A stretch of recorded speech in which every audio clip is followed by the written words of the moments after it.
On charbonne 50 heures par semaine, on optimise nos rendements, on cherche la prochaine pépite crypto, on investit à l'autre bout du monde. En l'occurrence là, je prends mon exemple pour débuter cette vidéo, mais je sais que ça touche beaucoup d'entre vous et que vous allez vous retrouver là-dedans. Bref, on est très fort pour accumuler, mais pour la plupart, on est des quiches, on est des amateurs complets quand il s'agit de transmettre à à nos proches le patrimoine que l'on a accumulé. Et la vérité, c'est que c'est assez moche. Si on disparaît demain, notre patrimoine, le truc pour lequel on a passé du temps, de l'énergie, on a sacrifié du temps personnel, ça peut devenir le pire cauchemar de notre famille avec des comptes bloqués, des wallets crypto dont personne n'a la clé. Vous avez dû entendre des histoires comme ça, notamment dans les médias. Des impôts qui mangent la moitié de ce que l'on a bâti. Des années de procédures administratives qui vont épuiser ce que l'on aime, ceux pour qui à la base on a construit ce patrimoine. Et c'est exactement ce qui est arrivé à mon invité du jour, mon ami Julien Krieger, qui est membre de ma communauté Numento depuis maintenant, ça fait combien? 2 ans, 3 ans, un truc comme ça? 2, 3 ans. Ouais. Mon événement aussi Elite Investors. Voilà, petite pub, hein, vous avez les liens en description si jamais ça vous intéresse. Et Julien a créé une boîte directement en relation avec ce que je viens de vous évoquer. Il l'a créé au décès de son père parce que il a pris ce mur de la réalité en pleine face et il a décidé de créer et d'apporter une solution très concrète à ce problème. Donc aujourd'hui, on va parler de déshérence, de complexité patrimoniale, de comment transformer son bordel patrimonial en un héritage serein, ou aussi, parce que je sais qu'il y en a beaucoup qui nous regardent et qui allaient hériter aussi, et bien de d'aider, d'accompagner, peut-être d'aider ses parents à conscientiser qu'il faut quand même préparer les choses pour éviter de vous mettre dans une situation qui va être assez complexe. Et je sais que c'est un sujet qui est difficile à évoquer. On va justement parler des moyens d'aborder la chose avec nos parents, parce que forcément si on attaque sur l'angle juste de la mort, psychologiquement c'est quand même pas évident. Donc merci Julien d'avoir accepté de venir intervenir sur ma chaîne. T'as pas une visibilité publique particulièrement forte. Tu es un expert dans le domaine de la cybersécurité, donc c'est un sujet auquel tu fais particulièrement attention. Donc les traces que tu laisses en ligne, parce que voilà, ça tu nous l'évoques assez régulièrement au sein de la communauté. Sur le fait que c'est aussi autant d'indices que l'on peut laisser à des gens qui ont de mauvaises intentions. Et je vais arrêter de parler et je te laisse dire bonjour. Salut Cédric, salut à tous. Julien, qui est dirigeant de la société Ostreon, Ostron, dont vous avez le lien directement en description si vous voulez dès maintenant aller voir ce qu'il en est. Mais voilà, vous connaissez le classique, restez bien jusqu'à la fin, mais sans déconner, c'est parce que pour ceux qui restent jusqu'à la fin, il y aura un bonus spécial qui vous sera dévoilé et la possibilité, si vous souhaitez pousser plus loin ce sujet, vous en aurez la possibilité. Donc, à nouveau, merci Julien d'avoir accepté d'intervenir. Ça fait peut-être 2 ans qu'on en parle de faire cette vidéo. Donc, voilà, je suis content parce qu'on a eu de nombreuses discussions Merci. sur cette thématique. Je sais que tu as ouvert les yeux à de nombreuses personnes au sein de la commu. Et c'est pas forcément un sujet facile, mais à nouveau, tu as une histoire personnelle et un parcours où tu es passé au travers de toutes ces difficultés et je te laisse commencer par parler de ton parcours, de qui tu es et de ton Ouais. expérience personnelle avec ce sujet de la transmission de la complexité patrimoniale. Ok, très bien. Merci. Encore bonjour à tous. J'ai 43 ans. Je suis père de 2 enfants. Je suis marié. J'ai des frères et sœurs. J'ai perdu mon père effectivement il y a une quinzaine d'années. Et expérience à la fois personnelle et administrative compliquée puisque quand il est décédé, eh bien, j'avais un frère mineur. En plus, je ne savais pas forcément quel était son patrimoine. Je ne connaissais pas famille recomposée, donc je vivais pas avec lui au quotidien. Je ne savais pas forcément ce qu'il pouvait posséder, ses souhaits, un certain nombre d'éléments qui font que je me suis retrouvé dans une situation où j'ai dû et gérer un frère mineur et gérer une succession avec très peu d'éléments à ma connaissance pour pouvoir gérer ça avec le notaire. Et fort de cette expérience, effectivement, je me suis dit, il est hors de question que je fasse vivre ça à mes proches s'il m'arrivait quoi que ce soit demain. Et on parle tout à l'heure de la mort, mais il y a d'autres cas de figure Et malheureusement, je ne suis pas un chat noir, mais j'ai eu deux situations autour de moi qui font que, dans un des cas, mon père est décédé, dans l'autre cas, mon beau-père a fait un AVC foudroyant et ça a été encore un peu plus complexe, ou en tout cas différent, puisque il a perdu la mémoire et il est dans une situation où il faut l'aider, l'administrer, tout en n'étant pas mort et donc n'en enclenchant pas forcément une situation légale peut-être plus simple à gérer avec un notaire dans le cas d'une succession. Effectivement. Le but, c'était d'éviter tout ça à ma famille et on vient de la cybersécurité à la base. Tu parlais du fait que ça fait longtemps qu'on doit faire cette vidéo et effectivement, je m'expose modérément liées aux problématiques justement de sécurité, que ce soit sécurité physique ou que ce soit une sécurité en ligne. Et donc, j'ai pris un petit peu de temps pour faire cette vidéo avec toi. Merci. Alors pour revenir, tu vois, pour que ça soit plus concret sur les problématiques auxquelles tu as été confronté dans le cadre de la succession de ton père, est-ce que tu veux bien nous expliquer, tu vois, les soucis auxquels que tu as dû surmonter en termes de justement de retrouver les infos de patrimoine, où sont les comptes bancaires, où sont les assets, quels sont les actifs? Ouais, ouais, tout à fait. Alors, mon père décède globalement et j'ai pour habitude de dire que mon père, il est mort deux fois en fait. Il est mort le jour de sa mort physique. Donc, on est déjà projeté émotionnellement dans une situation qu'on n'a pas l'habitude de gérer. On n'a pas forcément les idées bien au clair et on n'a pas la connaissance forcément de comment peut se passer une succession. Et donc là, c'est la deuxième mort de mon père. C'est quand j'ai réussi à finaliser l'ensemble des tâches administratives associées à sa succession un an plus tard. Les gens ne savent pas forcément, mais je dirais qu'il faudrait commencer par le rôle du notaire. On a cette croyance que le notaire, au décès d'un proche, va s'occuper de tout. Et en fait, pas du tout. Le notaire, il a deux rôles. Il a le rôle de orchestrer, d'organiser, d'opérer légalement au travers d'actes, finalement, et de matérialiser le décès du défunt et d'opérer le transfert de propriété des biens du défunt. Et le deuxième aspect qu'on connaît un petit peu plus, par contre, c'est au travers des actes qu'il va établir, on va avoir à payer potentiellement des frais de succession. Et donc, il va collecter ou il va établir les frais de succession pour le compte de l'État. T'en parlais tout à l'heure, mais on va le réaborder maintenant. En fait, quand tu contactes un notaire, déjà, il faut savoir que c'est une démarche personnelle. Tu n'as pas un notaire, on est en France, c'est pas un notaire qui va te contacter, c'est toi qui vas contacter un notaire.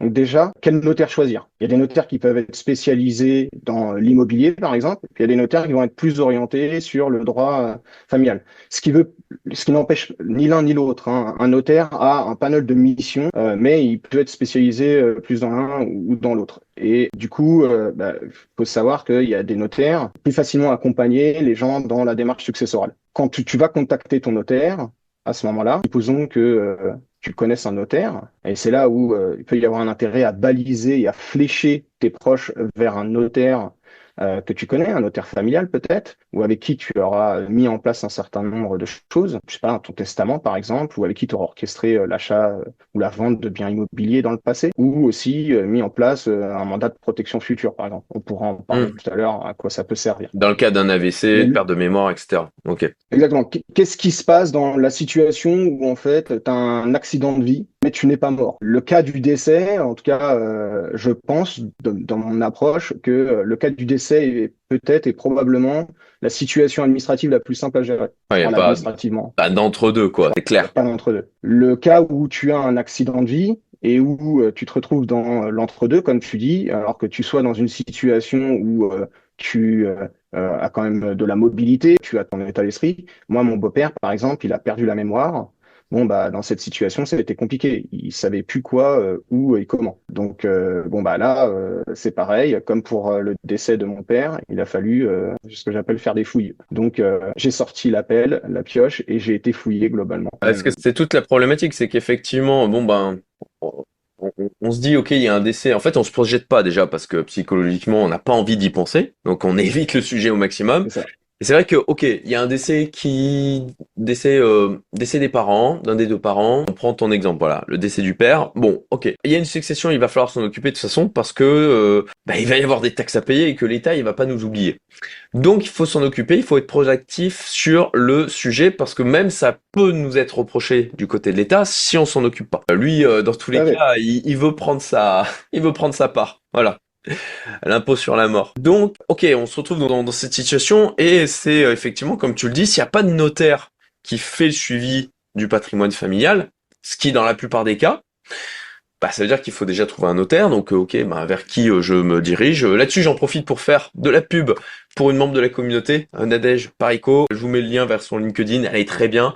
Elle a conseillé de multi personnes dans la commune. Donc voilà, petit instant pub sympa qui n'était pas prévu, mais pour quelqu'un Qui est mon notaire, ah bah, c'est vrai que j'avais ou en tout oublié, cas d'ailleurs. qui est le notaire balisé sur mon compte Astreon. Effectivement, mes proches auront les coordonnées de Nadège et sauront la contacter. Et le fait que Nadège fasse partie de la communauté aussi facilitera grandement les choses puisqu'elle a aussi connaissance de l'écosystème dans lequel Tout à fait.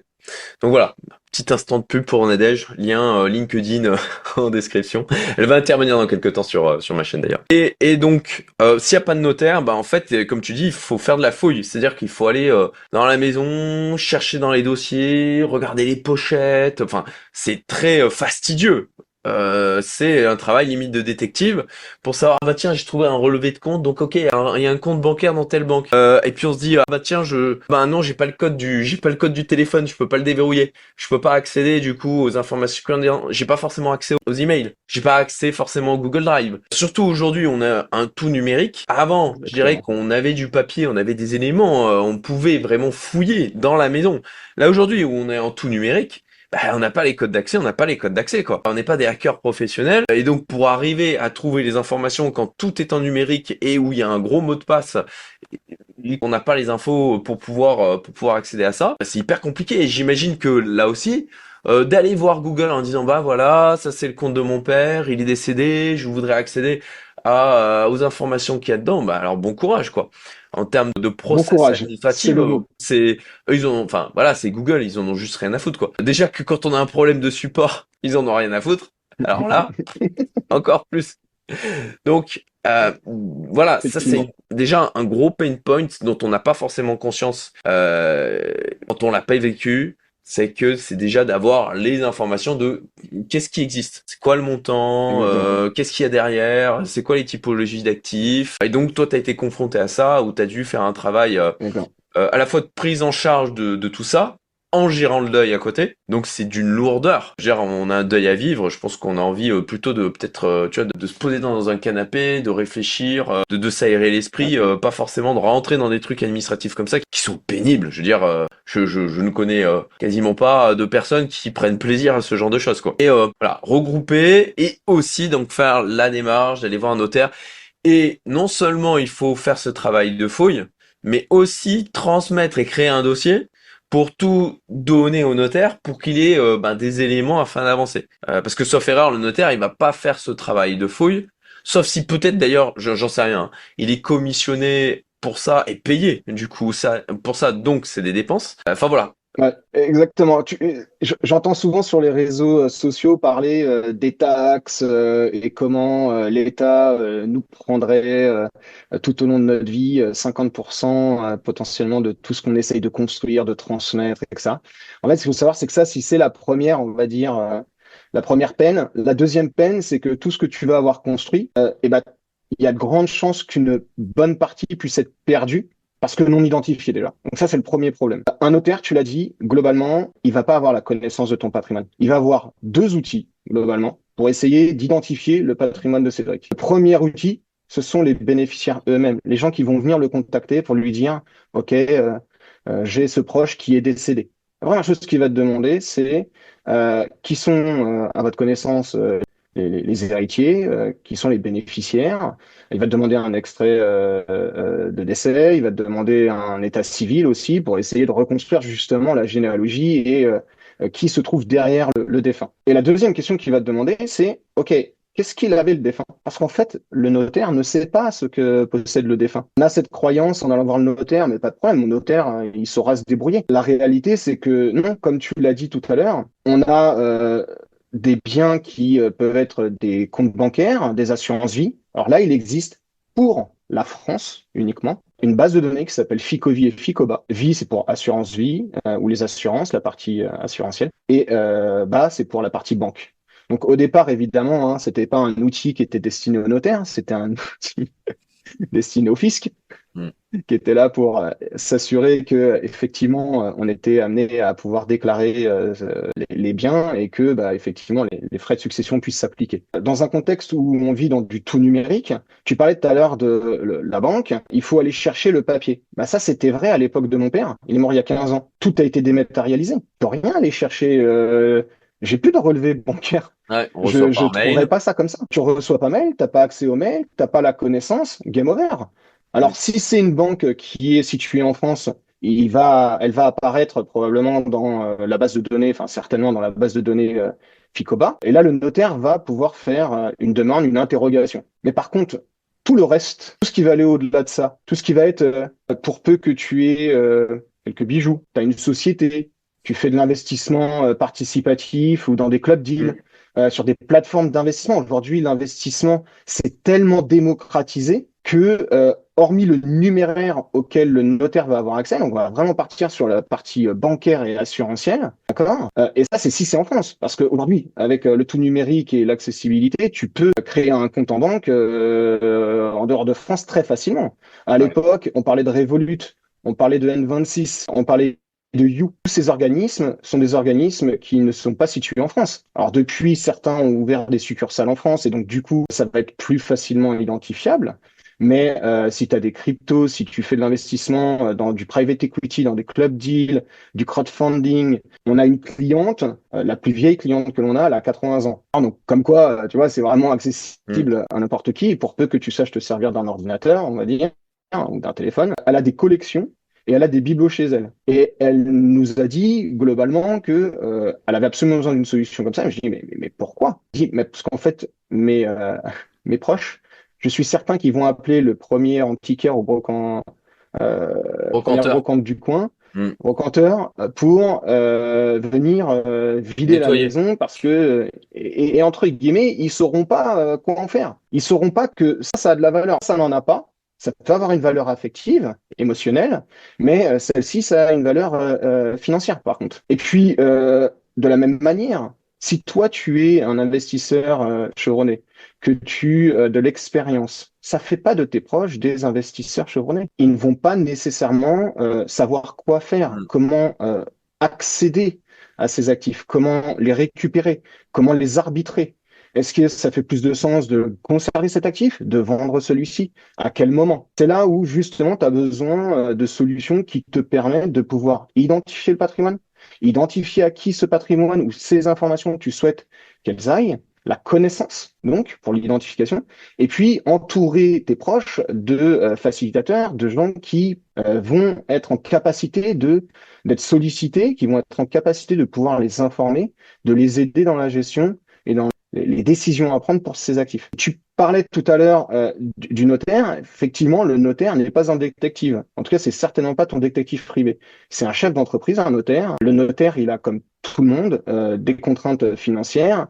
Une succession, c'est pas là où ils gagnent le mieux leur vie. Ils ont besoin que ça soit aussi efficace. Ils ont besoin que ça soit efficace pour deux raisons. Cet aspect-là. Ils ont besoin que ça soit efficace pour un deuxième aspect que l'on ne connaît pas souvent, c'est qu'une succession, c'est censé être orchestré sous 6 mois. Qu'est-ce qui se passe si tu ne n'orchestres pas la succession sous 6 mois? Orchestrer la succession, c'est-à-dire déclarer et faire les actes et s'acquitter des frais de succession adossés au transfert de propriété. Tu as 6 mois pour ça. Si tu ne fais pas ça dans les 6 mois, tu as des intérêts de retard de 0,20% par mois, ce qui correspond à 2,4% à l'année. Et si tu dépasses, enfin si tu es entre 6 et 12 mois, au bout de 6 mois, tu vas te prendre une majoration au bout de 12 mois de 10%. Et si tu vas encore au-delà de ça, ils peuvent augmenter. C'est un peu comme si en fait tu faisais un défaut de déclaration Ouais. fiscale. C'est à peu près les mêmes lois qui vont s'appliquer derrière. Tu vois? Donc Tu as ce moment particulier où tu viens de perdre un proche, tu es déboussolé, t'as pas les idées claires, tu ne sais pas quoi, tu ne sais pas comment ça se passe, tu vas aller voir un notaire que tu ne connais pas forcément, tu vas devoir tu vas être immédiatement en fait propulsé derrière, on va dire les obstacles, tu vas être propulsé dans la gestion administrative en fait de la mort. Et c'est pour ça que je dis souvent que mon père est mort deux fois, il est mort le jour de sa mort et il est mort un an après quand j'ai eu à peu près fini les démarches administratives.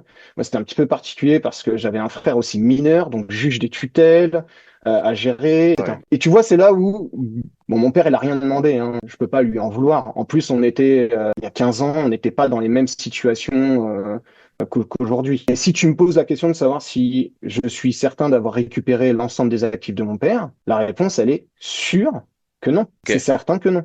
Je n'ai pas récupéré des éléments, des photos. Il y a des vidéos familiales auxquelles je sais pas où elles sont en fait. Je n'ai jamais Alors su ouais, où là, elles là étaient. t'abordes un point aussi où effectivement, là on parle patrimoine actif d'un point de vue argent, mais Ouais, les actifs c'est pas que ça. C'est justement quelque chose que tout à tu fait. voulais aborder et tu as raison. C'est que les actifs c'est pas juste des pièces d'or, c'est pas juste des cryptos, c'est pas juste des parts d'une société en private equity, c'est pas juste du crowdfunding, c'est pas juste un compte bourse sur Interactive Broker. Non, ça va au-delà de ça et je te laisse l'évoquer. Tout à fait. Truc tout bête, hein, mais ton immobilier, pour peu que ton immobilier soit en nom propre ou en SCI ou en société, qui se trouve à l'étranger, il n'est pas forcément identifiable facilement. Et comme tu viens de le dire, tu vas te retrouver en fait avec tout ce que j'appelle le patrimoine émotionnel, personnel, qui va être des photos, des vidéos. Tu peux avoir laissé un journal intime numérique que tu veux pouvoir transmettre à tes proches. Je connais des gens qui, pour pas les citer, qui envoient des mails à leurs enfants. Et donc, ils ont créé une boîte mail dans laquelle ils Ouais, je peux livrent le des dire, hein, c'est messages. effectivement c'est ce que je fais, donc Et je trouve ça génial d'ailleurs, hein, parce que quand tu te retrouves dans une situation où tu as des enfants qui sont jeunes, tu vas avoir construit des moments avec eux, hmm, mais dans 10 ans, dans 20 ans, le temps passe, le temps fait son travail et la mémoire va s'éroder. ouais. Et c'est là où pouvoir te rattacher à des photos, des vidéos, des mails, ce qui va te permettre de raviver ces moments partagés et ce que moi j'appelle des actifs, ou plutôt des biens même. Au lieu de dire actifs, on pourrait dire des biens, parce que c'est vraiment des choses qui ont de la valeur pour moi et que je veux m'assurer qu'il n'y a pas, que ça ne sera pas laissé au hasard. Je veux m'assurer que mes proches auront accès à tous ceux que j'ai construits dans ma vie et qui a de la valeur pour moi et en tout cas que je souhaite leur transmettre. Après, ils en font ce qu'ils en veulent. Déjà discuté avec des notaires où à l'époque, j'ai essayé d'orchestrer un petit peu justement et de mettre le cadre pour faciliter les choses.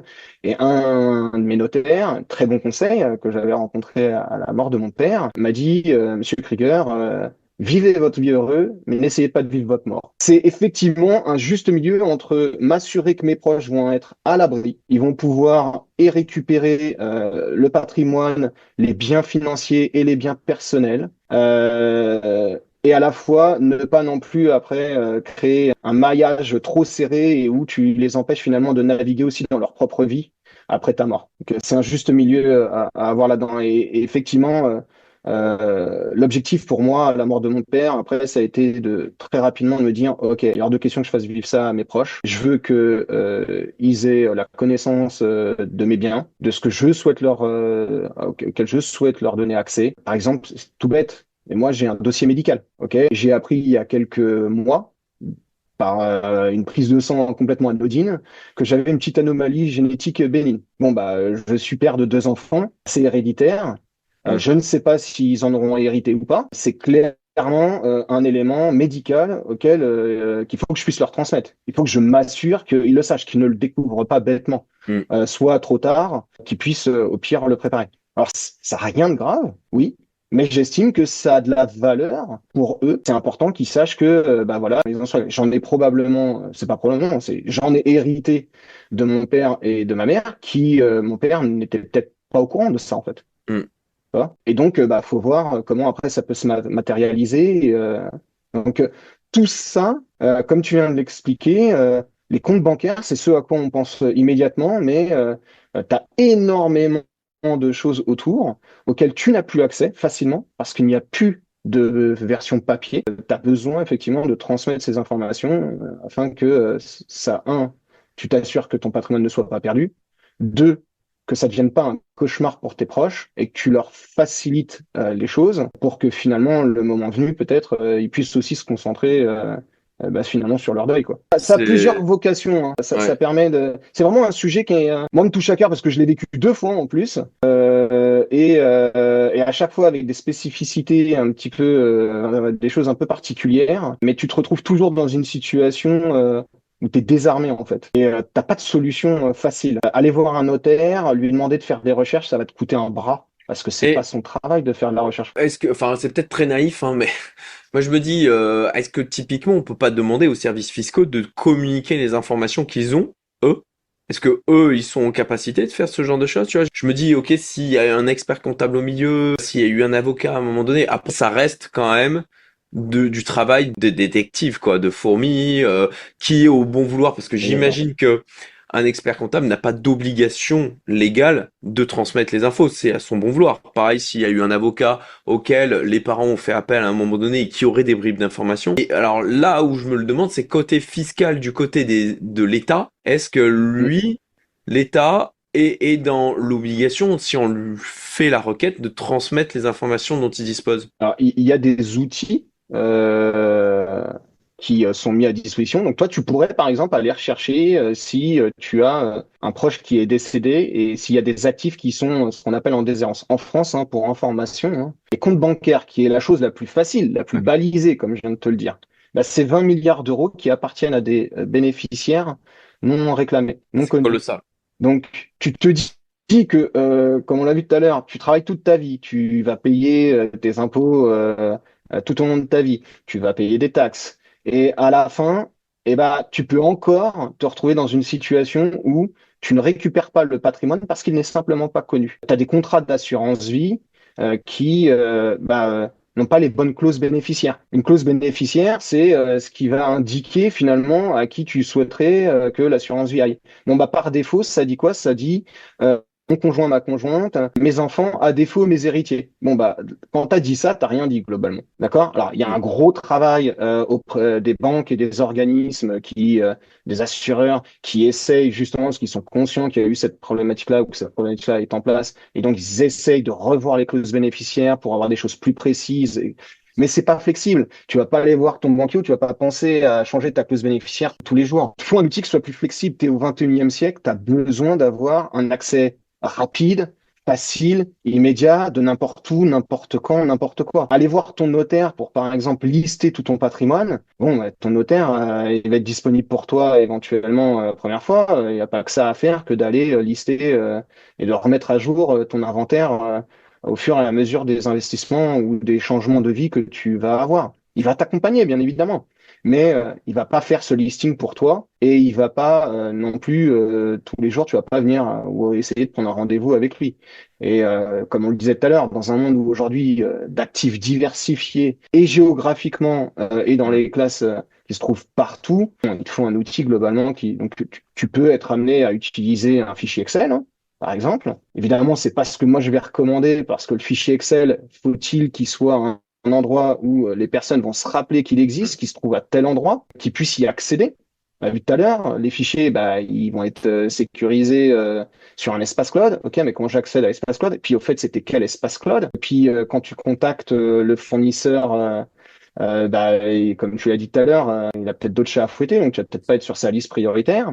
Hmm. Donc voilà, tu vas avoir autant de barrières en fait, où la technologie aujourd'hui te donne le sentiment que c'est accessible très facilement, parce qu'au quotidien, c'est vrai, tu y accèdes, mais faut-il savoir où, quoi et comment? Et si tu n'as pas cette information, eh ben, c'est autant de barrières que tu vas créer entre ton patrimoine et tes proches. Et c'est très...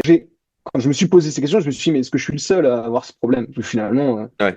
c'est peut-être un problème que seul...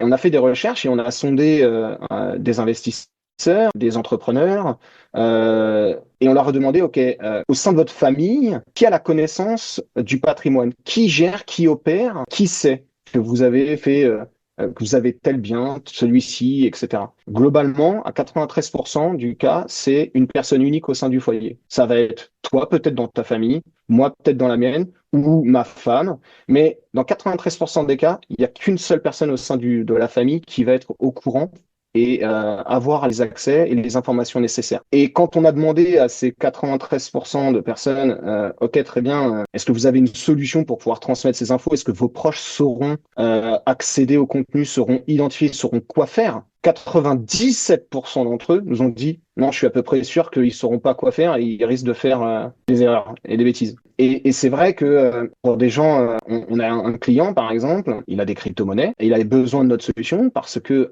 il avait besoin de transmettre l'information, mais en essayant de sensibiliser au quotidien autour de lui, bah, ça ne fonctionnait pas forcément.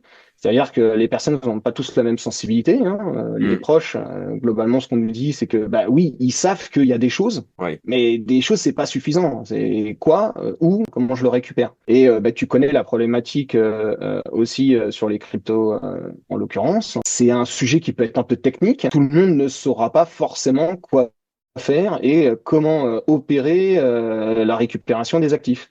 Ouais. Bon, bah voilà, c'est là où tu as besoin de baliser. D'une manière ou d'une autre, tu as besoin de baliser bah, ce chemin, ces actifs, pour t'assurer qu'ils soient Ouais. pas perdus. Ça, je dirais que c'est Puis, le premier problème. ouais, les informations en soi, les codes d'accès, les clés, la passphrase, notamment pour les wallets crypto, et puis juste, effectivement, comme tu le disais, de savoir, ok, ben il y a un compte Interactive Broker, il y a un compte, il y Ouais, a des participations dans 5 SPV pour des investissements dans des startups aux États-Unis. On parle, tu vois, tous les deux en connaissance de cause, quoi. Bah, il faut des infos. Et puis même la problématique, c'est même s'il y a ces infos, bah, quand on a la compétence, quand on a la culture de l'investisseur, bah, tu vois, c'est pas un sujet. Mais quand c'est des sujets que tu ne maîtrises absolument pas, tu vois, ok, un SPV, qu'est-ce que c'est que ça? Des qu'est-ce que parts c'est de de là? SPV? C'est ça. De société, quoi, une start-up aux US. Mais qu'est-ce que je fais avec ça, tu vois? Je vais essayer de me mettre à la place de quelqu'un qui sait même pas que c'est possible. Bah, tu te retrouves dans une situation où tu sais pas même par quel bout le prendre. Qui contacter? Tu vois, c'est, même si je sais que ça existe, mais je fais quoi avec ça? Enfin, ouais. Je pense que c'est excellent. Je pense qu'on a bien saisi la problématique qui est d'autant plus poignante aujourd'hui dans le monde dans lequel on vit où bah, il y a tu l'évoquais, une multiplication des actifs, une nécessité impérieuse aujourd'hui de se construire son patrimoine parce qu'on le voit bien que c'est en déshérence les finances publiques et que on va dans le mur d'un point de vue de retraite. Je veux dire, faut pas être un génie. J'ai vu encore passer un post sur X là-dessus qui avec quelqu'un qui a demandé à Claude la version la plus aboutie en disant bah voilà par rapport à la situation de la France c'est quoi le scénario le plus crédible en termes de déroulé et en fait c'est une catastrophe quoi c'est une catastrophe et je vois pas de choses qui fassent changer et il y a de plus en plus de gens qui prennent conscience de ça Dieu merci qui se disent ok ben il faut que je me saisisse moi de mes finances que je fasse preuve d'un minimum d'hygiène financière moi je parle d'hygiène financière et que je me construis mon patrimoine pour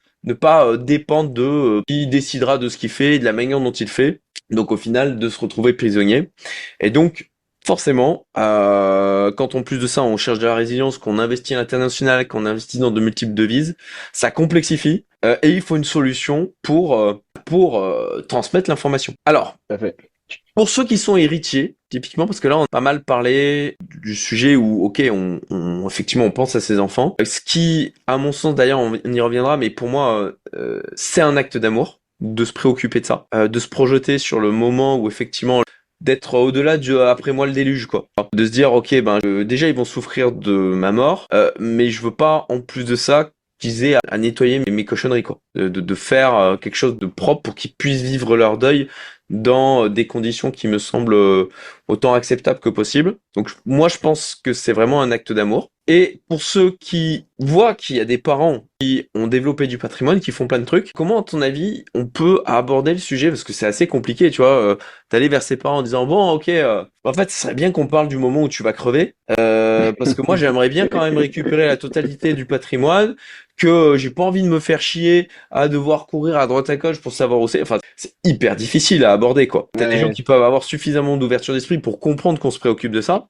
mais globalement, je pense que c'est difficile. Donc, est-ce que toi, t'as des, je sais pas, des idées, des préconisations peut-être, sur par quel bout prendre le truc? ouais. Alors, effectivement, moi, c'est une discussion que j'ai pas eue avec mon père, je pense qu'il aurait fait partie de la catégorie de ceux qui n'envisageaient pas facilement la vie après soit un pépin de santé, soit tout simplement le cas de figure qui lui est arrivé où il est décédé. Donc, en plus, j'étais plus jeune, hein, donc mine de rien, j'avais pas vraiment cette maturité-là non plus. Je pense que quand on commence à créer, à construire une famille, on prend aussi conscience qu'il y a des choses plus fortes que soi et des choses qui vont rester derrière soi. Donc effectivement, il y a une prise de conscience du côté de la personne elle-même.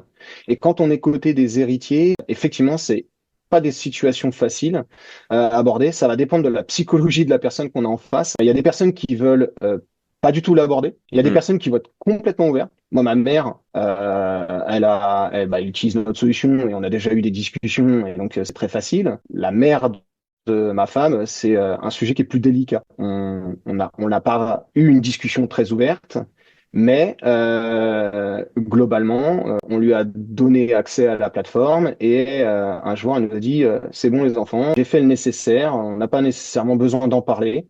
Donc, vous inquiétez pas, le jour où il y aura un problème, tous les éléments sont sur la plateforme et vous serez informé de ce qu'il faut, comment, au moment où il faut. Donc, ça peut permettre, en fait, si tu ne peux pas avoir une discussion poussée, évoluée, franche avec tes proches sur le sujet, à minima,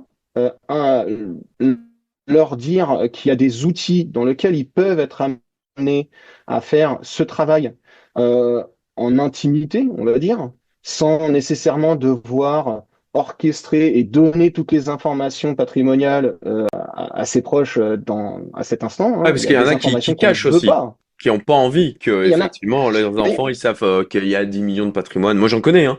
et J'en pour connais, plein de raisons.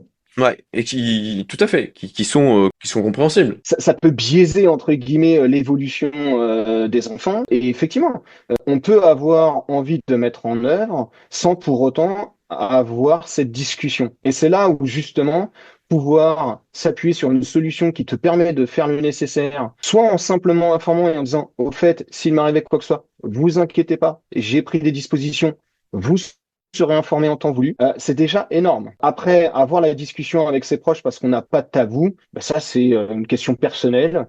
Et comme tu l'as dit, il y a des cas de figure aussi où on veut volontairement ne pas forcément exposer son patrimoine, c'est bien, pour ne pas biaiser effectivement la vie de ses proches. Ça, c'est vraiment personnel. Je dirais que chacun va cheminer en fonction des cas et des situations personnelles, quoi. Et alors, pour revenir au sujet de l'aborder avec ses parents, tu vois, est-ce qu'il y Ouais. a un angle, Non, j'ai pas. La problématique que j'ai moi de mon côté, c'est que j'ai pas eu cette difficulté avec ma mère, puisque elle était parfaitement consciente de la situation pour avoir elle-même vécu une succession et avoir vu le merdier que c'était. Elle a eu le même chemin que moi. Elle m'a dit, mais hors de question que vous viviez ça. Moi, j'ai fait tout ce qu'il fallait. J'ai mis toutes les informations sur l'application. Vous serez informé de quoi, comment, qu'est-ce. Après, je pense que notre génération va être, quand je dis notre génération, on va dire la tranche, on va dire 30-60 ans, va être plus sensible à ces sujets-là parce que elle a évolué dans la technologie et elle fait partie de cette génération où maintenant, voilà, on a plus qu'un simple livret A et une assurance vie. On a accès à des investissements qui sont diversifiés géographiquement, pas nécessairement à côté, dispersés, pas à côté de soi. Et puis, pour l'avoir peut-être vécu à travers leurs proches, ils vont avoir envie que ça se passe du mieux possible pour leurs héritiers ou leurs proches, leurs descendants. Pour les personnes plus âgées, ça va dépendre vraiment, comme je te le disais, de la psychologie de la personne. Moi, j'ai pas eu cette difficulté. Malheureusement, mon père il est mort un peu trop tôt. Donc, je ne sais pas ce que ça aurait donné avec l'âge. Et non, je pense qu'à un moment donné, il faut aborder le sujet sur, tu sais, j'ai réfléchi à cette problématique-là. J'ai un ami, tu peux aborder ça comme ça. J'ai un ami Ouais. qui est en pleine succession de ses parents. Ça a l'air d'être sacrément le merdier. Ça n'a pas l'air d'être évident à gérer. Ou envoyez-leur cette Est-ce que tu as vidéo. déjà réfléchi? En fait, envoyez-leur cette vidéo. Il y avait un autre angle, tu vois, qu'on avait évoqué déjà, c'est de l'approcher en disant non pas en termes de décès, mais en cas d'incapacité. Moi, j'ai C'est quelqu'un vrai. ici à Maurice, là, un copain qui, il y a de ça un peu plus d'un an, a été heurté par un van et qui s'est retrouvé en situation de tétraplégie, quoi. Et en l'occurrence, voilà, pour les proches, quand il n'y a pas l'accès aux infos, je ne vais pas rentrer dans le détail, mais voilà, exactement toutes les problématiques qu'on a évoquées. Et sauf que, bah, c'est pas une situation de décès, Mm, donc c'est compliqué, c'est d'autant plus compliqué d'aller voir au final des avocats par rapport au parcours, tu vois, un expert comptable, un mm, notaire, mm. en disant bah en fait là il n'est pas en état de gérer le truc, mais il faudrait qu'on ait accès aux infos. Et le du côté du notaire, comme il y a toujours une possibilité de rémission, ce qui d'ailleurs, Dieu merci, est plutôt dans ce sens-là, bah, c'est compliqué pour un conseil. Donc, à nouveau, la Ouais. problématique qu'on a évoquée de transmission d'informations, est-ce que cette approche-là peut pas être moins difficile de dire, bah voilà, si à un moment donné, t'as un accident de voiture, c'est moins, je sais pas, le côté accident de voiture plutôt que, tu vois, ok, Mm. et puis t'es dans le coma, j'ai l'impression que c'est une situation qui est moins dure à envisager. En tout cas, moi, c'est l'impression que ça me donne que, ben, quand tu seras mort, quoi. Tu vois? Ouais, bien sûr. Un pépin de santé, on est tous confrontés. En fait, c'est tout bête hein, là, mais on s'en rappelle. Enfin, on essaye de mettre ça de côté, mais il y a quand même Mm. eu 4 5 ans, on était dans une situation où un imprévu majeur a touché quand même la planète. C'est-à-dire que ça s'appelle le Covid. Des gens du jour au lendemain se retrouvaient dans des situations de santé très compliquées.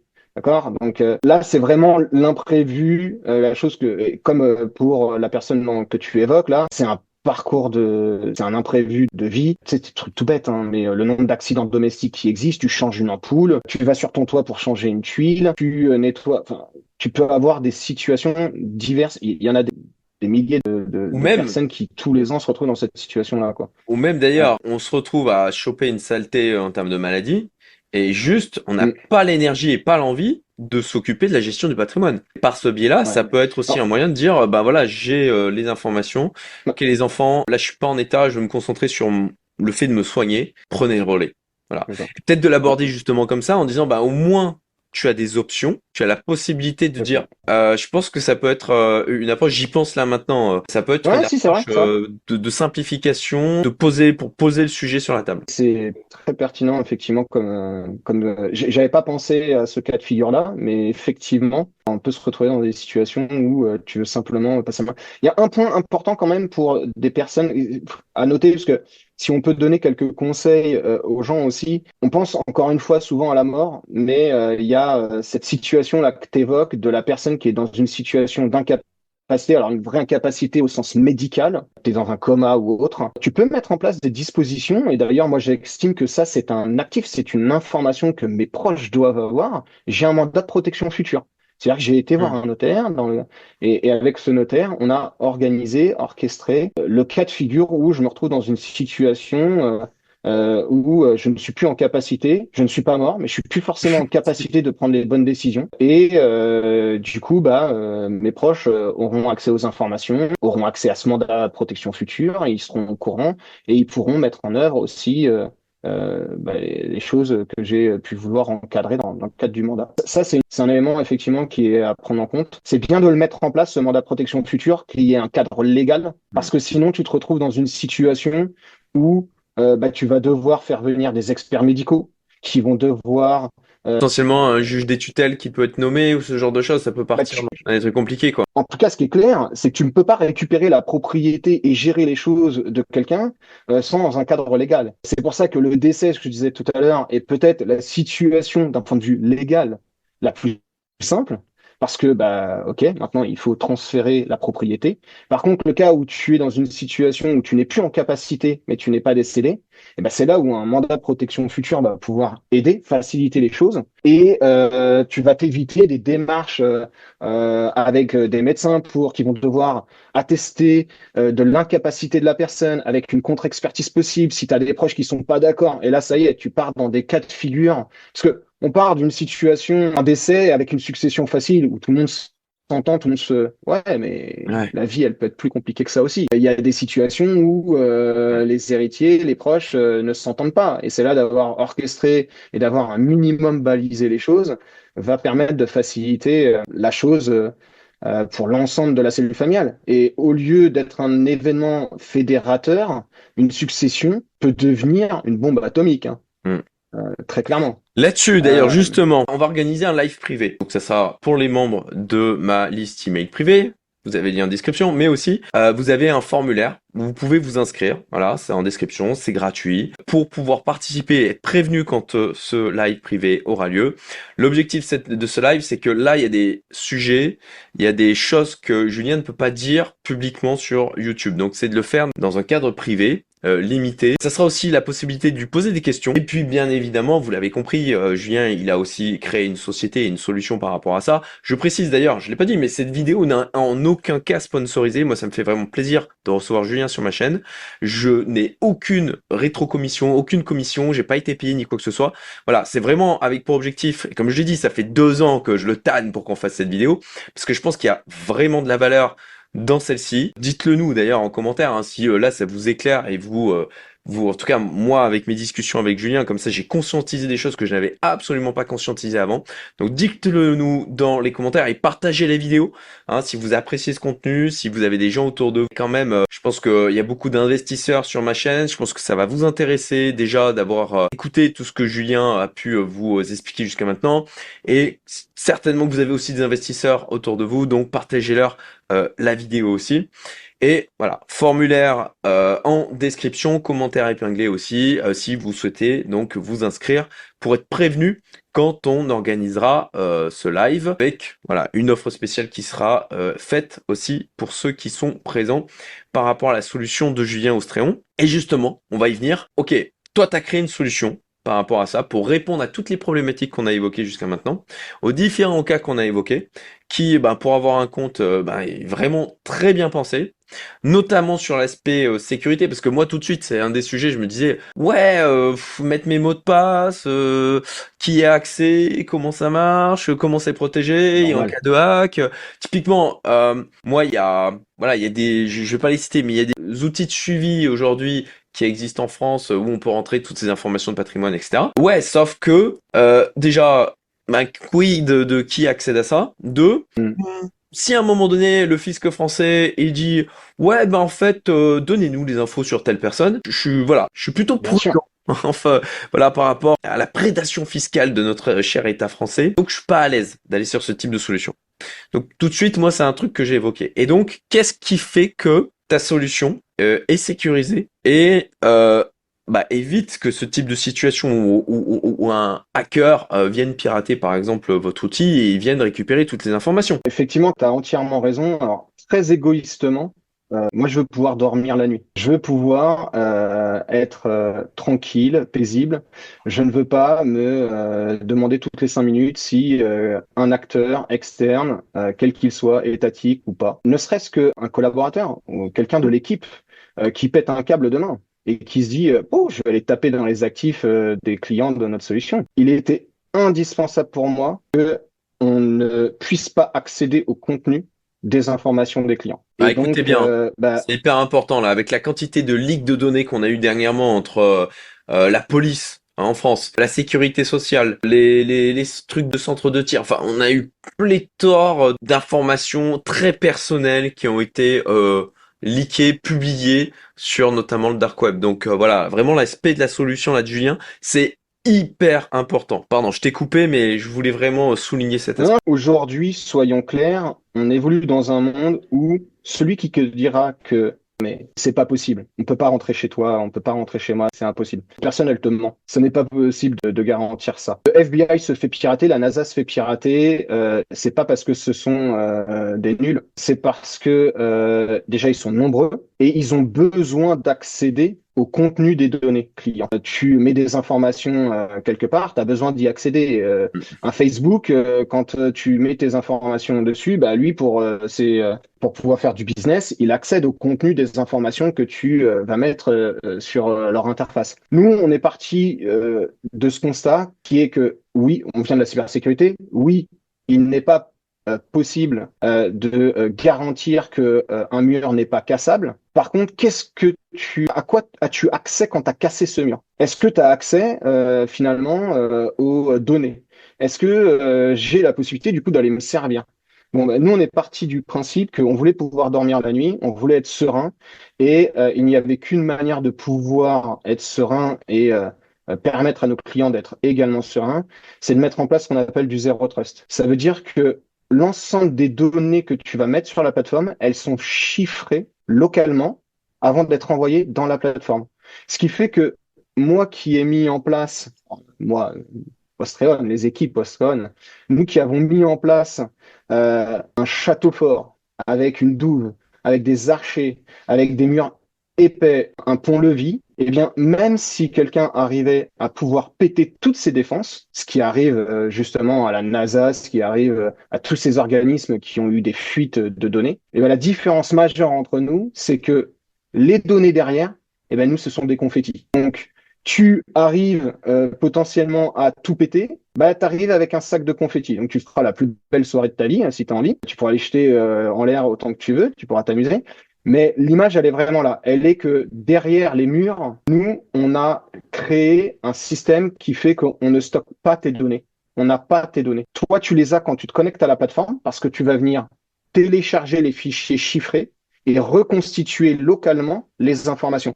Mais nous, à aucun moment, on a accès à ces informations. Et ça, c'était absolument indispensable. Je n'aurais jamais créé Ostreon. J'ai d'ailleurs refusé au départ que l'on crée Ostreon, tant que l'on ne mettait pas en œuvre cette solution, cette architecture de sécurité très spécifique qui donne le plus haut niveau de sécurité et de confidentialité aux données des utilisateurs. Ça me rassure moi, ça rassure les utilisateurs. Et effectivement, dans le cas de figure où, pour plaisanter, je dis souvent, ne venez pas sonner, je n'habite plus à l'adresse indiquée. Et ben moi, ça me permet de pouvoir m'assurer que je ne puisse pas être pris à partie. Oui, qu'on vienne On ne pas te pourra pas braquer me chez forcer. toi en disant donne-nous les Je, informations je, sur tes utilisateurs. Voilà, Exactement. Je confetti. ne peux pas. Ouais. Je ne les ai pas. Je ne peux pas. Je ne serai pas dans ce dilemme et dans ce choix cornélien de dire est-ce que je sauve ma peau ou est-ce que je sauve mes utilisateurs? En fait, j'aurais pas à faire ce choix. Je ne les ai pas, les données. Donc, du coup, la personne, elle me croira ou elle me croira pas. Mais en attendant, je serai dans une situation simple puisque je n'ai pas de choix à faire. Alors, Euh, Alors, je voudrais juste rappeler une première chose, c'est que Julien, c'est un expert en cybersécurité. À la base, son métier, son expertise, hein, vraiment, c'est la cybersécurité. Deuxièmement, pour les gens qui ont une difficulté à appréhender ce que tu es en train de dire, tu vas te dire, mais attends, du coup, je rentre mes informations dans ton outil, elles sont stockées, mais au final, elles sont pas accessibles de ton côté. Enfin, c'est compliqué en fait de saisir le truc, de dire, ok, il y a un chiffrage en local, mais qu'est-ce que ça veut dire? Alors, peut-être qu'on peut utiliser un parallèle avec des outils qui sont existants, qui sont pas nouveaux, eux, notamment les gestionnaires de mots de passe. Est-ce que ça te semble correct d'évoquer les gestionnaires de mots de passe, qui sont des choses qui sont rentrées, en tout cas pour tous les gens qui ont un minimum d'expérience dans l'informatique, qui ont un minimum, j'allais dire d'organisation, c'est un peu dur, mais ouais, enfin aujourd'hui, de pas avoir de gestionnaire de mots de passe robuste, payant, hein, oui, il faut payer pour avoir des choses qui sont robustes. Ça me semble quand même, dans le monde dans lequel on est aujourd'hui, et quand on est investisseur, un absolu indispensable. Voilà. Si c'est pas votre cas, faites-le. Et de la même manière, ces gestionnaires de mots de passe fonctionnent comme ta solution, à savoir que la société du gestionnaire de mots de passe, alors il faut justement faire attention à quel gestionnaire de mots de passe on va sélectionner, n'a pas la possibilité d'accéder, alors parle par exemple de OnePassword, la société n'a pas la possibilité d'accéder aux informations qu'on a stockées dans l'application OnePassword. C'est exactement la même chose que vous, ce que vous avez mis en place, c'est qu'il y a ce chiffrage qui se fait en local sur la machine, c'est que des informations encodées qui sont envoyées, et si voilà, ils ouvrent la base de données et qu'ils regardent, mais en fait ils ont de l'information encodée, ils ne peuvent rien en faire et ils ne peuvent pas la décoder sans la clé. Alors sauf l'ordinateur quantique qui arrive, etc. Mais on aura des tas d'autres problèmes. Voilà. Enfin voilà, là je sais qu'il y en a certains peut-être qui vont rebondir là-dessus, en disant ah mais peut-être l'ordinateur quantique. Ouais, enfin c'est pas encore le cas. Et si c'est le cas, ça va poser des problèmes en termes de banque, en termes de piratage, en termes de blockchain, en termes de partout quoi. Ça sera titanesque. Donc bon, ça va être quand même anticipé par les systèmes. Donc voilà, ça me semblait important de faire Ouais. ce parallèle. Et pardon, je t'ai coupé, mais je te laisse Non, poursuivre. non, mais tu as entièrement raison. C'est pas forcément quelque chose qui est abordable facilement quand on ne fait pas forcément partie soit de la cybersécurité, soit on n'a pas des connaissances poussées sur l'informatique. Mais c'est d'ailleurs aussi un des éléments de ce pourquoi on a créé Ostreon, c'est que on a créé une forteresse, mais qu'on a rendue agnostique. Le commun des mortels peut aller sur notre application, l'utiliser sans se rendre compte de toute cette complexité et de sécurité mis en œuvre derrière. Et d'ailleurs, je dis, parce que beaucoup de monde se programme, oui, nous sommes très sécurisés, etc. Moi, chez Astreon, on a cette devise qui est de dire ce que l'on fait, faire ce que l'on dit et de le prouver.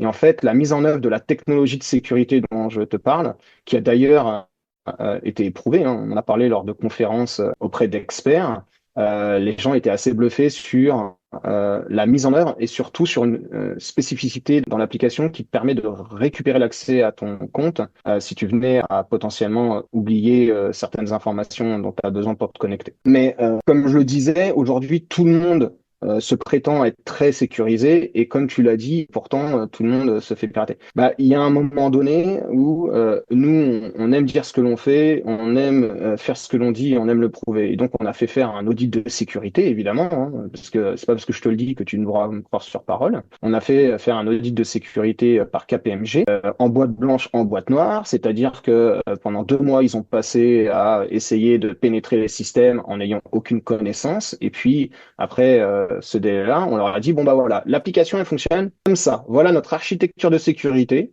Voilà les éléments. Donc maintenant que vous avez en plus énormément de connaissances sur le fonctionnement, bon bah continuez. Et donc effectivement, on est assez fiers, même si c'était pas forcément une surprise pour nous venant du domaine, que bah, effectivement ils ont confirmé avec un rapport vierge sur la mise en œuvre de la solution, l'orchestration de la solution. Effectivement, qui nous permet à nous de pouvoir dormir tranquille, que nos utilisateurs puissent dormir tranquille. Et comme tu l'as dit tout à l'heure, moi je veux pas être dans une situation où l'État qui a autorité puisse venir toquer à ma porte et me dire mais c'est super ce que vous faites là, on aimerait bien avoir des données sur vos clients parce qu'il y a peut-être des gens qui font des choses. Non mais moi je suis un réceptacle, monsieur l'État, ça ne sert à rien, je n'ai pas les informations. Je ne pourrais pas vous donner d'informations sur le contenu des coffres, je ne l'ai pas. Donc c'est facile. Je ne serai pas dans une situation, encore une fois, de dilemme où on va me menacer, que ce soit physiquement ou légalement, bah, je pourrais pas. Et c'est légal. J'ai absolument pas mis en œuvre une solution qui ne respecte pas la Le loi. Au cadre de contraire, la loi. c'est tout à fait exactement. Excellent. Eh Exactement. ben, du coup, est-ce que tu veux bien nous montrer l'application, nous donner un aperçu de la manière dont elle fonctionne? Je pense que voilà, à ce stade de la vidéo, pour ceux qui sont encore là, ils seront intéressés par ce que tu as créé, que tu as eu, et que tu peux offrir.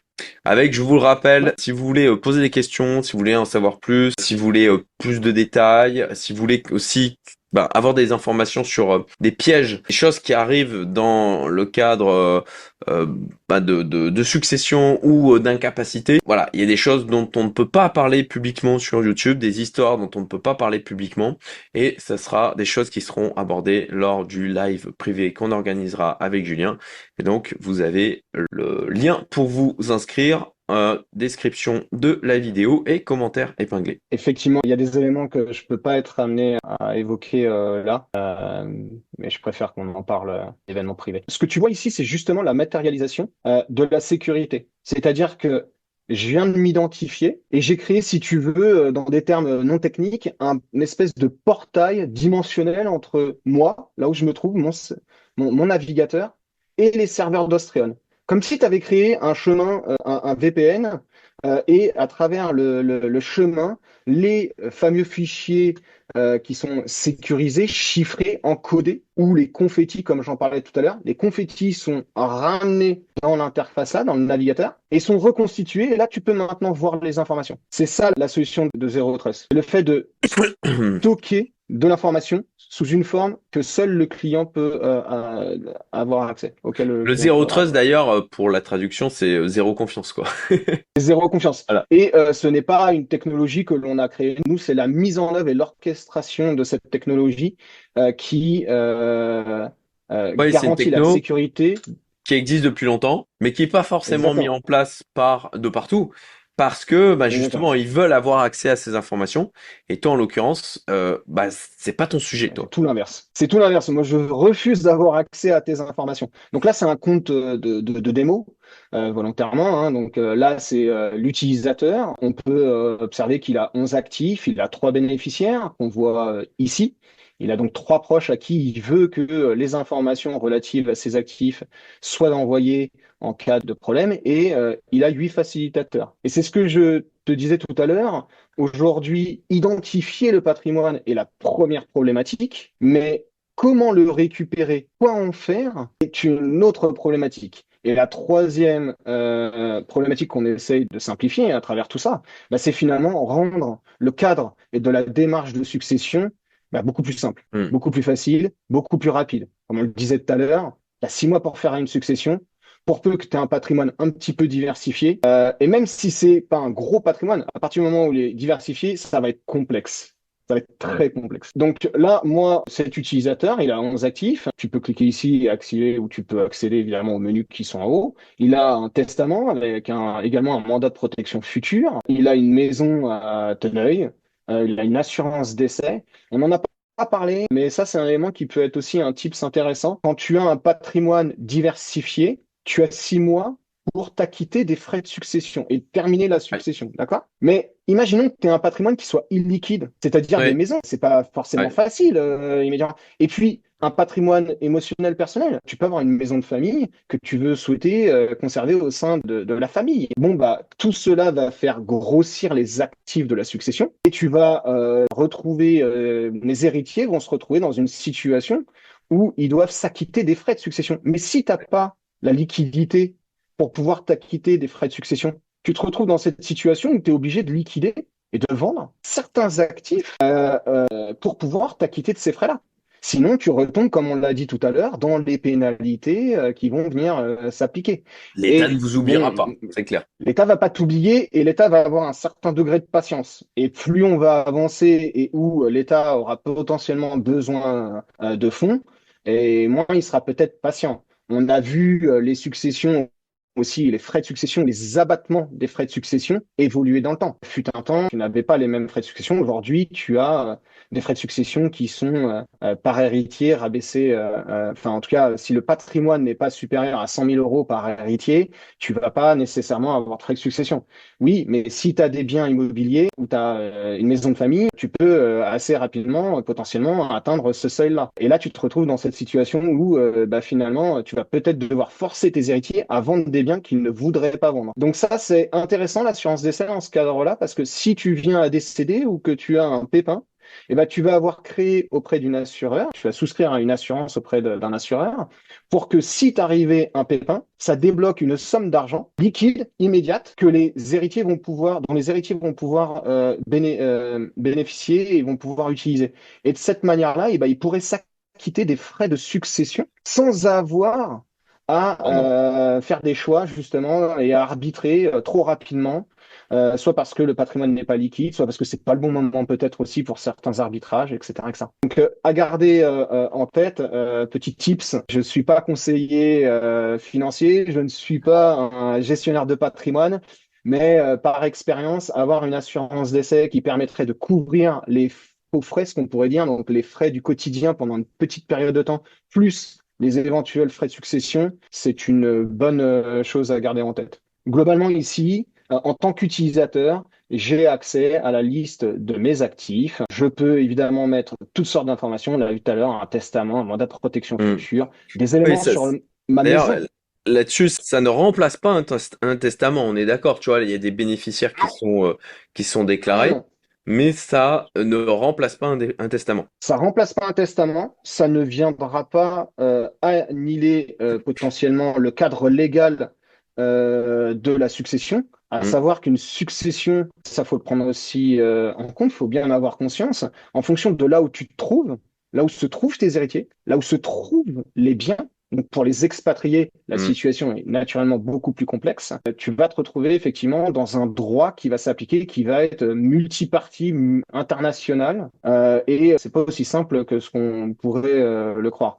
On en parlait en préambule tout à l'heure. Dernièrement, Ouais. tu vois, j'ai fait un article sur le fait. En fait, il y a un truc que personne sait et ça a été une grosse découverte pour pas mal de gens qui sont encore plus expérimentés que moi dans le domaine de l'investissement. En fait, si tu as des actifs américains, que tu n'es Ouais. pas résident fiscal français, eh bien, tu vas avoir une taxe qui monte jusqu'à 40%, hein, assez rapidement d'ailleurs, sur tous les actifs américains que tu possèdes quand tu décèdes. Voilà, l'État américain dit, ah bah ça c'est américain, hop, on prend 40%. Ça vaut sur les dollars que tu possèdes, ça vaut sur les titres d'actions en bourse que tu possèdes. Voilà, c'est assez large et même quand tu es résident fiscal français, à ce moment-là, effectivement, tu vas pouvoir échapper partiellement à de l'imposition. Mais par contre, il va falloir que tu donnes les informations sur la totalité du patrimoine mondial de la personne, sur toutes les infos aux États-Unis. Tant que tu l'as pas fait, tout est gelé. Tu ne peux rien faire. Donc, tu as un investissement et des actions en bourse sur des sociétés cotées. La société se met à dévisser. Tu peux pas vendre. Tu peux rien faire. C'est gelé. Voilà. J'évoque ça. J'en ferai une vidéo sur ma chaîne. Ça fait un moment que je le prévois, mais j'ai tellement de choses à faire. Et ça, c'est vraiment un truc que personne ne sait, quoi. Au début, je voulais pas y croire. Et c'est un exemple du genre de règles auxquelles on peut se trouver confronté quand on est dans une internationalisation du patrimoine. Je confirme. En fait, le droit est assez complexe. Ça, je pense que les gens en ont bien conscience, hein, que, entre guillemets, il y a des complexités. Après, ils ne connaissent pas tous les détails. Et ça, ce que tu viens d'évoquer, par exemple, bon, je suis sûr que la plupart des gens ne le savent pas. Donc, moi, je ne le savais pas hein, avant que tu en parles dans ton article. J'étais absolument pas au courant de ça, quoi. Donc, est-ce que Austrian va pouvoir remédier à ça ou faciliter ça? Non. Objectivement, Ostreon ne se soustrait pas au cadre légal qui va s'appliquer à ta succession ou à ton écosystème en fonction des pays dans lesquels tu vas te trouver, des bénéficiaires, des proches et ou du patrimoine. Donc, on n'est pas là pour répondre à cette problématique. Au contraire, on va plutôt même d'ailleurs t'orienter vers des notaires ou des avocats spécialisés dans le domaine. Nous, on est vraiment orienté sur pour pouvoir hériter de quelque chose, faut-il que tu aies connaissance, tu as des biens, où est-ce qu'ils se trouvent et comment les récupérer. Donc, ce qu'on disait tout à l'heure, hein, c'est l'État peut passer par-dessus et te prélever tout ce qu'il veut, mais il viendra te prélever que si de toute façon tu as quelque chose et que tu sais que tu as quelque chose. Ouais. En fait, l'État peut intervenir et venir appliquer des frais de succession que lorsque tu as des biens. Donc, le premier problème, c'est de t'assurer que tes biens sont connus de tes proches le jour où tu es dans l'incapacité de pouvoir continuer à gérer ces biens-là. D'accord? Mais soyons clairs, tu paieras pas des taxes sur quelque chose dont tu n'as même pas connaissance. Toi, tu vas avoir perdu des biens, mais ils seront pas perdus pour tout le monde. Comme on l'a vu tout à l'heure, les 20 milliards qui se trouvent à la Caisse des dépôts et Ouais, c'est consignations, ça. rien que sur Oui, les c'est comptes l'État qui finit bancaires, par les toucher, non? mais il y a bien quelqu'un qui, à un moment donné, va la récupérer, bien sûr. Évidemment que c'est l'État. Eh ouais. C'est même pas ton assureur, au bout d'un moment, il est obligé de transmettre, entre guillemets, que le compte il est en déshérence et il va être envoyé après à la Caisse des dépôts et consignations. Et eux, ils vont le garder sur une temporalité qui n'est pas d'ordre, qui n'est pas la même que la tienne. Au bout de 30 Mm. ans, ça appartient à l'État. Toi, tu dis 30 ans, c'est beaucoup, j'ai largement le temps. Non, mais en fait, quand tu ne sais pas ce que tu as, que tu ne sais pas le récupérer, la difficulté à identifier ces biens, elle est exponentielle. Et donc, si tu ne retrouves pas globalement les biens dans les, allez, une semaine, 2 semaines, un mois, bon, bah, tu les perdras à vie globalement. Tu ne sauras pas les retrouver. Il y a des cas de figure où tu as des notaires spécialistes en généalogie, d'ailleurs, ils sont plus Mm. généalogistes que notaires après, ce qu'on appelle des chasseurs de trésors, qui, Ouais. tu sais, on a déjà entendu parler de personnes qui viennent toquer à ta porte et dire ah, vous êtes un héritier parmi les 16 de l'oncle, de la tante, du neveu, et ben, il faut savoir que ces personnes-là, évidemment, quand elles viennent toquer à ta porte, elles font signer un contrat qui, pour divulguer les informations, la localisation, fait que bah, ils vont en prendre une partie. Et c'est bien normal. Ils ont mis du temps, énormément de temps probablement, à chercher ces biens et à qui et comment et quoi. Bon, bah, ils viennent prélever leur part, hein, c'est logique. Pour revenir à l'application, ici, tu vois, on peut prendre l'exemple de la maison. Dans le cadre, tu vois, d'une maison, c'est un actif qui est connu, oui, mais pour faciliter les choses, bah, tu peux très bien dire où peuvent se trouver un trousseau ou des clés, des doubles de clés. Mm. Tu vas potentiellement ici mettre ton acte de propriété, tu vas mettre peut-être le contrat d'entretien de la chaudière, facture d'eau, Mm. d'électricité, de gaz, un dossier autour des factures. Bref, tu vas faciliter les choses pour que bah, tes proches ils aient la capacité de pouvoir accéder aux biens facilement et pouvoir bah, prendre les bonnes décisions à ce moment-là. Et prendre les bonnes décisions, s'ils ne le savent pas, bah, tu peux associer ici des facilitateurs. Ici, on Ouais, voit ça un c'est vraiment notaire top. Ça c'est une super idée. qui est facilitateur. Par exemple, j'ai quelqu'un qui s'appelle Cédric Tempestini ici. Tu vois. Mm. Imaginons que Cédric soit également un expert de l'immobilier ou de très bons conseils. Et ben, je peux sélectionner Cédric ici si j'en ai envie. Et puis, une fois que tu as fait ça, bah voilà, tu vas être amené à pouvoir renseigner l'ensemble des documents, informations qui vont pouvoir identifier et faciliter l'identification de ton patrimoine auprès de tes proches. Et comme on vient de le dire, le fait de savoir que tu as quelque chose n'est pas forcément suffisant pour savoir quoi en faire. Et ben, on a effectivement la possibilité de nommer des facilitateurs qui vont pouvoir aider tes proches s'ils en ont le besoin. Donc, c'est à la main de tes proches, quand ils vont récupérer l'accès à la plateforme, la liste des actifs, ils vont avoir en face les coordonnées des gens que tu estimes être de bons conseils pour les aiguiller dans la gestion de ce patrimoine le moment venu. Tu vois, donc là, tout à l'heure, j'avais un dossier médical. Ici, bon, bah, sur le dossier médical, et bah, tiens, tu vois, j'en ai plus. Hop, dossier médical, bah, j'ai mis mon docteur. Donc là, mes Mm. proches auront accès aux informations du dossier médical. Tu vois, j'ai mis des informations ici.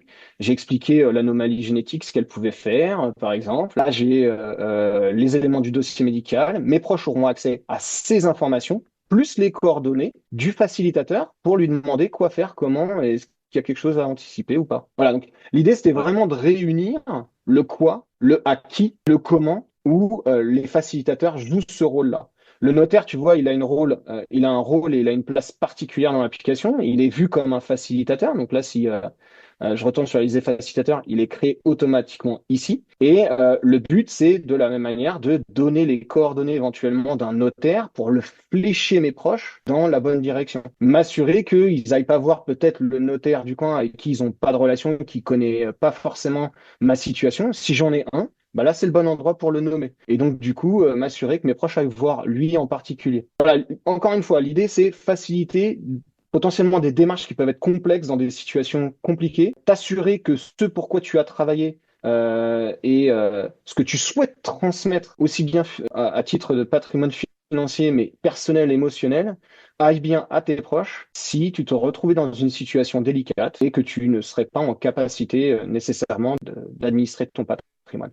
Ouais, puisque voilà, si y a si on donne pas de signe de vie, comment d'ailleurs, comment ça se passe en termes de process quand ben voilà, je meurs, j'ai tout Mhm. rentré sur Ostréon, c'est quoi le Mhm. process? Ouais, en fait, l'application, elle est complètement automatisée. Comme on l'a dit tout à l'heure, on vient de la cybersécurité et te faire un faux acte de décès, je te fais ça avec Banana AI en 5 secondes, littéralement. D'accord?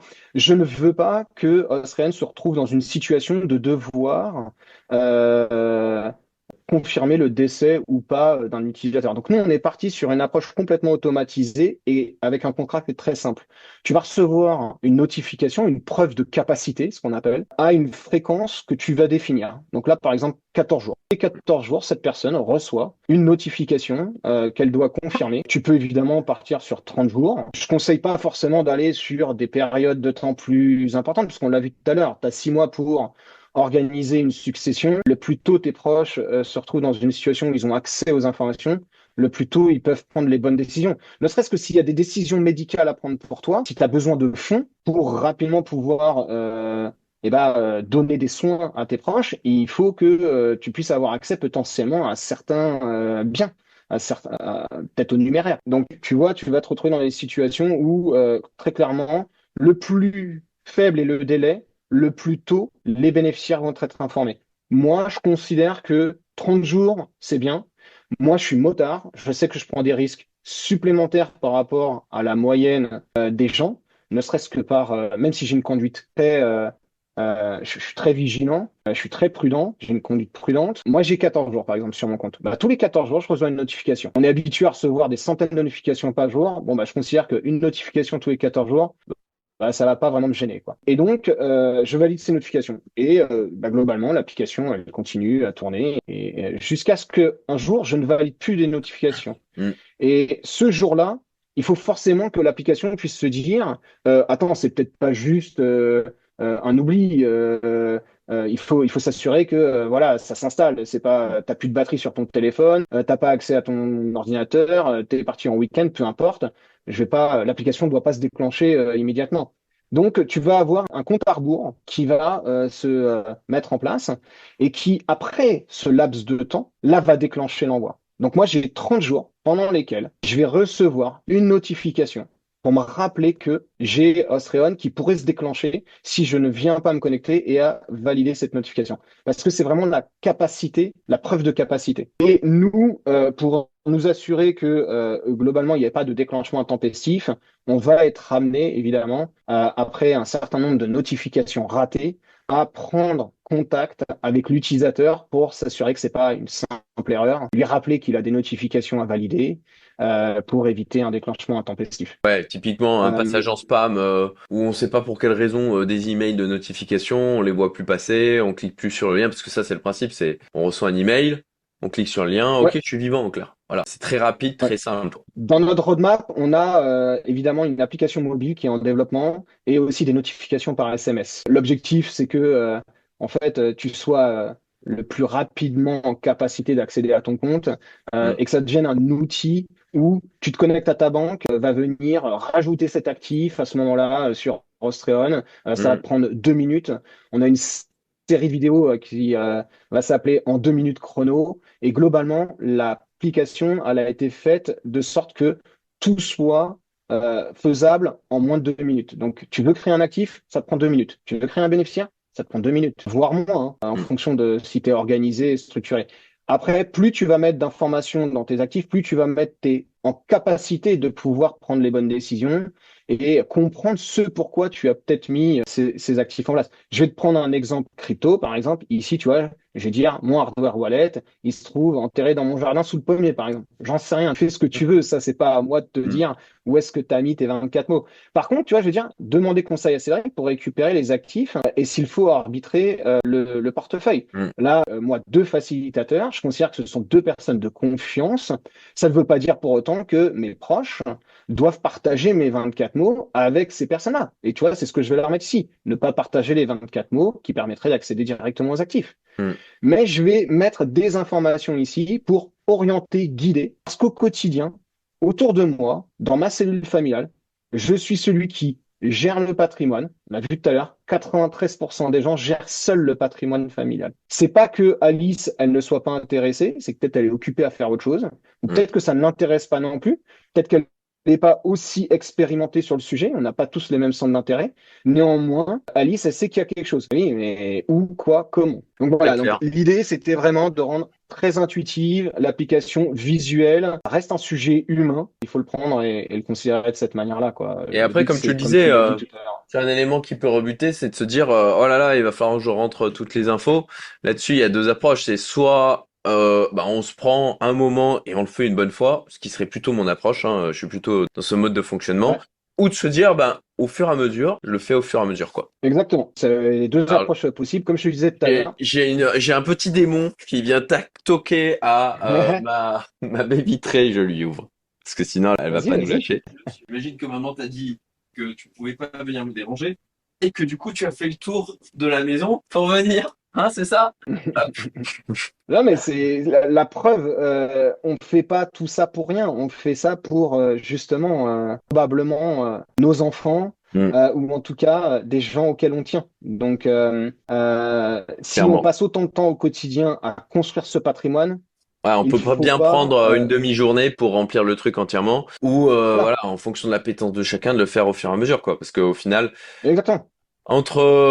quand on utilise un gestionnaire de mot de passe, entre ben, rajouter les accès dans le gestionnaire de mot de passe et puis de faire l'action aussi de le rajouter dans Ostréon, bon, la friction est quand même vachement faible, quoi. Donc de se raconter Ouais. ah ouais mais ça va prendre du temps, etc. C'est globalement, c'est globalement je pense un petit peu se mentir, quoi. C'est pour ça que pour démystifier le sujet, on a une série de vidéos en 2 minutes chrono qui va sortir et qui est là pour justement montrer que finalement, ça ne te prend pas plus de 2 minutes de créer un actif, ça ne te prend pas plus de 2 minutes de créer un bénéficiaire. Donc après, moi, je ne suis pas psychologue. Si tu, évidemment, as un sujet autour de... que tu te trouves des raisons de ne pas le mettre en place, ça, c'est pas moi qui vais pouvoir te débloquer là-dessus. On en a parlé tout à l'heure. Moi, j'estime, en tout cas en tant qu'investisseur, en tant que père de famille, mari, j'ai une responsabilité de m'assurer que mes proches seront confortables s'il m'arrive quoi que ce soit. Ou en tout cas à minima que je ne vienne pas leur complexifier davantage la vie en n'ayant pas fait le nécessaire. Parce que avoir mis en œuvre un patrimoine, ça peut aussi devenir un cauchemar quand il s'agit de devoir le gérer, de le récupérer, de l'identifier comme on l'a vu tout à l'heure. Absolument. T'as le démon qui toque. J'ai le petit bout de chou il réclame un bonbon. Mais non, il y aura pas de bonbon, petit chat. C'est hors de question. Magnifique. Ok, excellent. Est-ce que tu nous as montré tout ce que tu voulais nous montrer sur Ostréon? De toute façon, à nouveau, vous aurez le live privé si Ouais. vous voulez pousser plus loin, si vous voulez poser des questions sur ben, le vécu de Julien, sur les éléments qu'il partagera, dont à nouveau il ne peut pas évoquer là publiquement. Voilà, je vous le redis, j'insiste, vous avez le formulaire, description, commentaire épinglé. Et puis bah écoutez, on est arrivé au bout de cet échange qui fut passionnant. Merci beaucoup, Julien. Super content que on ait enfin fait Merci à toi. cette vidéo. Hâte de le publier parce que je trouve que voilà, il y a beaucoup de valeur dans le contenu. Je n'ai jamais vu une intervention de ce type nulle part sur YouTube. Et à nouveau, c'est un vrai sujet dont il faut se préoccuper. Donc, à nouveau, likez, partagez, commentez. Et Julien, bah, je te dis à très vite. Est-ce que tu as un mot de la fin que tu voudrais partager, quelque chose? Prenez soin de vous, prenez soin de votre patrimoine et surtout de vos proches. Ce sera le dernier mot que je pourrais dire. Et merci à toi également, Cédric, de m'avoir fait intervenir. Et c'est effectivement un sujet qui me tient beaucoup à cœur, à titre personnel, et qui aujourd'hui, bah, on a la possibilité, avec les connaissances que l'on a, de pouvoir aider un maximum de personnes à sécuriser leur famille, leurs proches et leurs biens. Merci à tous, merci Julien, et bah, à très bientôt.